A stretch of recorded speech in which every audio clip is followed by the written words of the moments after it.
এবং যে প্রশ্নগুলো করবেন যে মুসলিম বিশ্বের প্রভাবশালী দেশগুলো কেন এক হচ্ছে না, কাজ করছে না, প্রতিবাদের ভাষা তাদের রাষ্ট্রীয়ভাবে কেন হচ্ছে না, জাতিসংঘ কেন কথা বলছে না, এই জায়গাতে প্রতিবাদ এবং প্রতিরোধ এবং এই এই ধরনের কথাবার্তা ছড়িয়ে দেওয়া এবং এটা সোশ্যাল মিডিয়ায় মেইনস্ট্রিম মিডিয়াতে বেশি বেশি আসা উচিত। কিন্তু প্রতিবাদ করতে গিয়ে কিছু মানুষ, আমি সবাইকে বলবো না, কিছু মানুষ আমি দেখছি সিলেটের শোরুমে অনেক মানুষ না করতেছে যে তোমরা এখান থেকে চলে যাও চলে যাও।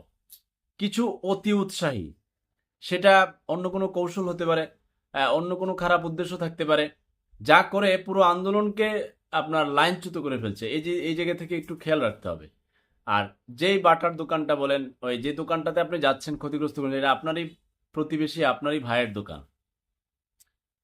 নাম, প্রোডাক্ট সেক্ষেত্রে অন্য জায়গায় যাচ্ছে। এবং বাটা দেখলাম আবার প্রতিবেদন জানিয়েছে যে তারা এটা যে বলে তাদেরকে প্রচারণা দিচ্ছে